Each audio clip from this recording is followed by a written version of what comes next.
Hungry, homeless and poor, José Maciel sought a better life for his family in the big city. Now he lives in a favela, where his $1,000 shack has $1 million view of a life he will never lead.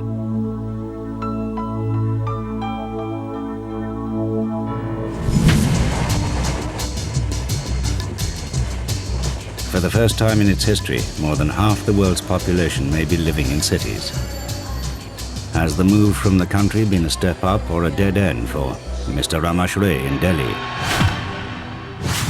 Kubra in Azrum, Alhaji Kamilu Ila in Kanu, William in Rio, or Yang Ping in Shenzhen? I believe my child will have better opportunities than I had.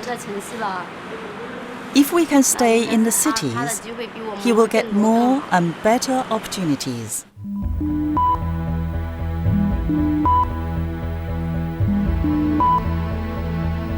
The process of bringing people to prosperity is a process of moving people out of rural areas into cities. That process is to be welcomed and encouraged. One really should go with the flow. At the World Bank, economists are redrawing the economic map of the world. Their World Development Report, or WDR 2009, contains new and controversial ideas about geography and economics and what they mean for the policymakers and people of this world. I think the core message is these are questions you might want to think about. Here is some experience over time and across geography and across regions to help you think about what other people have done and what lessons we've learned. Certainly the report tries to sum up the experiences in the past because we want every citizen in the country to have economic opportunity to those people. The report focuses on what it calls the 3 Ds of economic geography: density, distance, and division. If you saw a map of Japan, and if you looked at its economic geography, there would be a huge mountain around Tokyo. Because activities are densely packed there. That's economic density.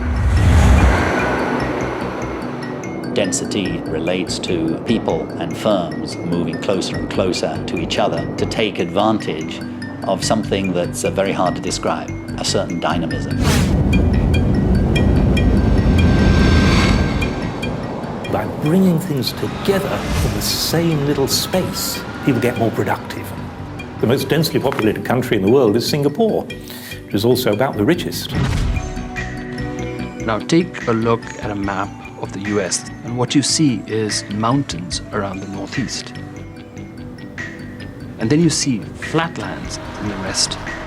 If you're born in any of those flatlands, these mountains are very distant. That's economic distance. It's not distance per se, it's distance from economic centers and good infrastructure that matters.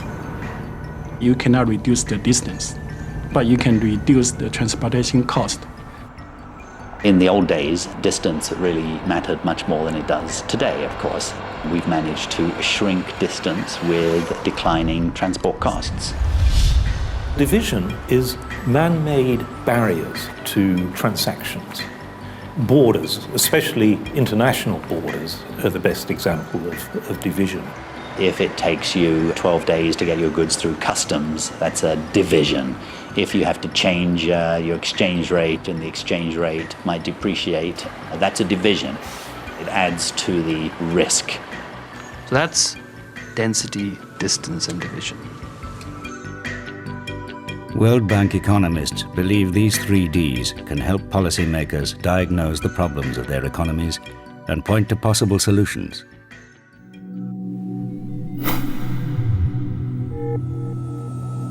Northeast Brazil has spectacular scenery, but its people are also spectacularly poor.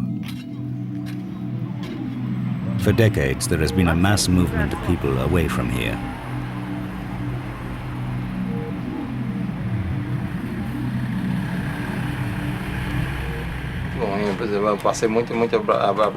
It was very bad.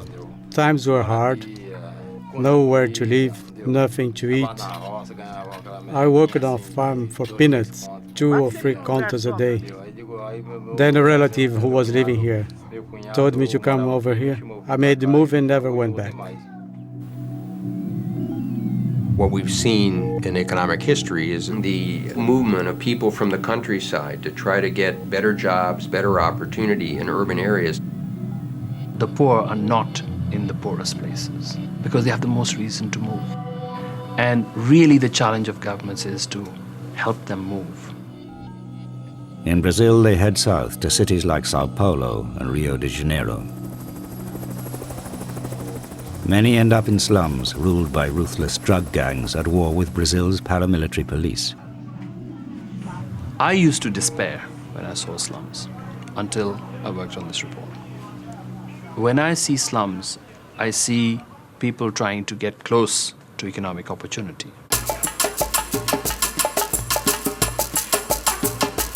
William lives in a dangerous favela. He walks through districts with names like Hot Hole, Break Arm, Angel, Vietnam, and New Brasilia. William is posting flyers which he designed himself. Each one bears William's company logo. I had the idea of William Productions from the internet, so I did some research. How could I use the word production with my name William?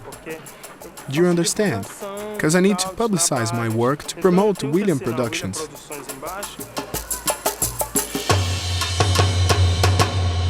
Virtually invisible from outside, there are scores of small businesses operating inside the favela.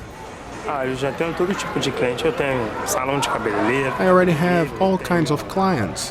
Hair salons, bath shops, clothes shops, general stores, you name it.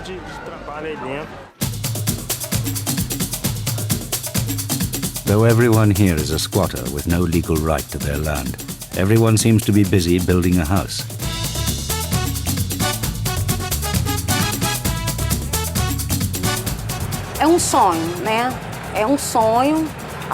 It's a dream. People long for their own house, for a roof over their heads. And when they find out that this is a real possibility, it becomes a goal. Extended families work, buy and sell, and save for years.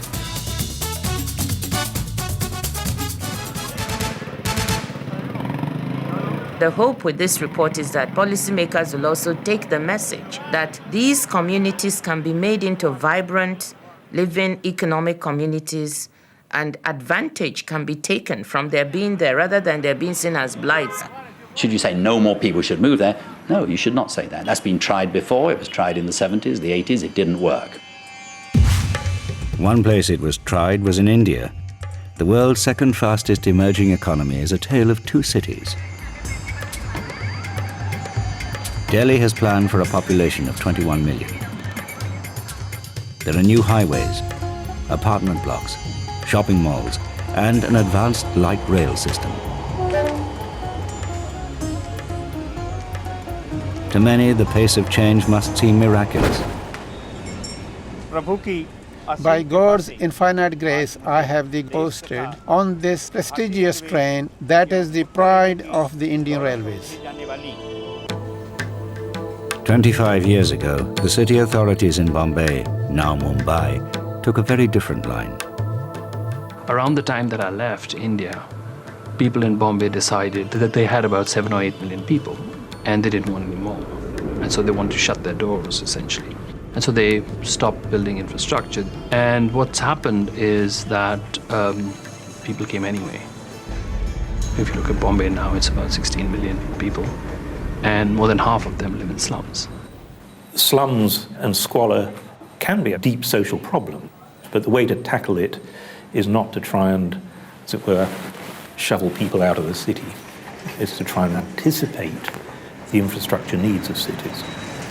A good plan would have actually anticipated that there would be this pull of a city that's dynamic and is a connector to the rest of the world. the forces of the market are not things that one should try to fight. In shanty towns all over the world, this does not mean there is no role for government. I think the core concept is to recognize that there's a role for government in securing a fair opportunity for people. Because the market is not perfect and doesn't always deliver for people in the way that enables more equality in living standards. The rapid expansion of cities presents policymakers with a political and moral dilemma. Balanced growth is essentially the holy grail. And it turns out that it's not something that you see anywhere. I've worked in many countries where governments have tried to prop up lagging regions. They were not very successful because they were going against the economic grain of the economy. Turkey is one example of unbalanced growth. Istanbul's expanding trade with Europe has drawn businesses west like a magnet. There is still a very tough question that countries face. If poor people live disproportionately in rural areas, and yet growth happens primarily on the coast or in urban areas, where should you put your money as a government? In Turkey, modern Istanbul booms, while other regions lag behind. The city of Erzurum is situated on the legendary Silk Road. The ancient combat sport of jirit is still played here. This was once a thriving business center, but that was long ago.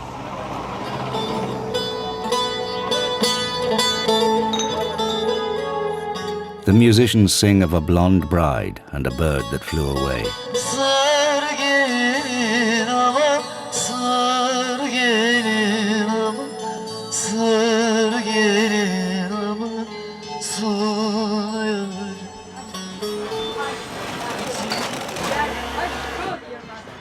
Small family businesses, like Murad Karca's, struggle to make ends meet. This is how we try to make a living. I can't say it's much of a living. It's tough. But God willing, we do what we can to make ends meet.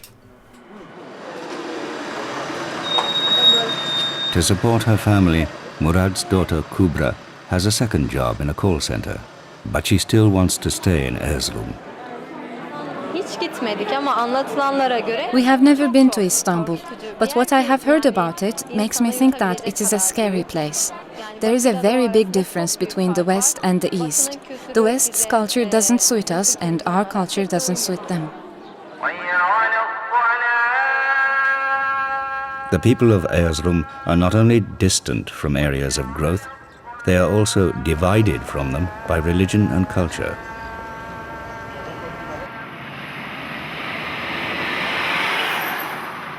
So the government need to help with infrastructure, building the road to connect the lag-behind areas with the prosper areas. And by this, I think more people can be involved in this dynamic economic growth process. There's also a sort of more modern aspects of connectedness, which is communications and internet, which mean that they can be in touch with ideas and trends that are part of the growing part of the economy. The incomes in the high-growth regions versus the low-growth regions do tend to converge over time.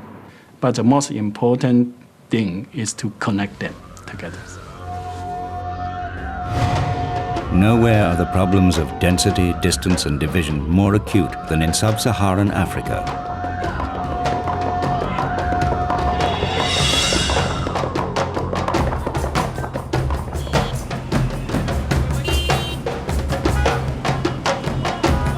In Africa, the legacy of colonialism is a tragic distortion of human, political, and economic geography. These have left millions of Africans cut off from growth, progress, and prosperity.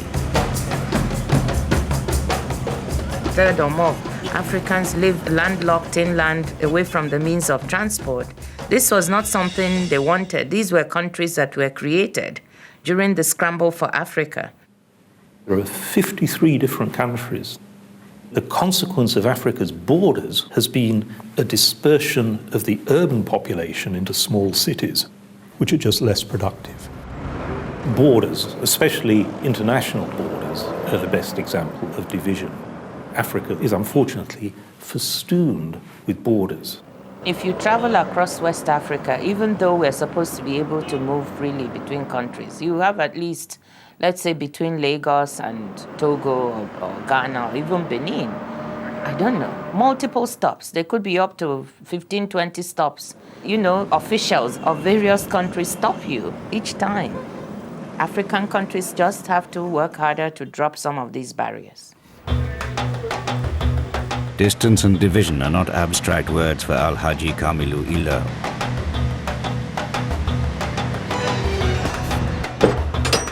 The lorries arrive late, either because the roads are too bad. Tax collectors, from different local governments, blocking the road, or there are too many road checks. So sometimes, if you are lucky, it takes almost a week before your goods leave to arrive in Lagos. At the port in Lagos, there is more bureaucracy, more corruption, more delay. I think the transportation problem is in crisis. The moment governments enters into any business, that is the end of that business. Shipping Alhaji Kamilu Ila's container from Lagos to China will cost twice as much as a shipment from Europe.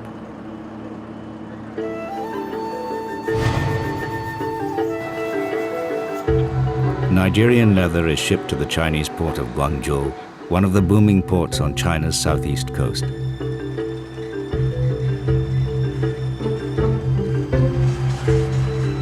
China's prosperity owes much to the late Deng Xiaoping. The first Chinese leader to visit the United States, Deng came home committed to economic reform.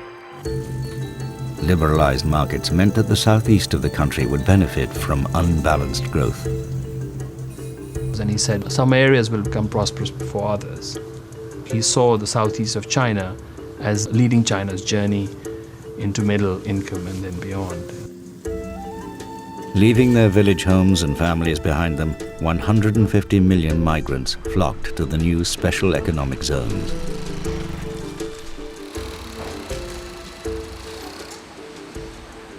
Almost all the 1,000 workers in this handbag factory moved here from the countryside.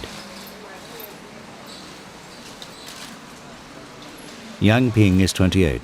She and her husband traveled 1,000 kilometers to seek work in Guangzhou. But Yang Ping and her husband have had to leave their little boy behind.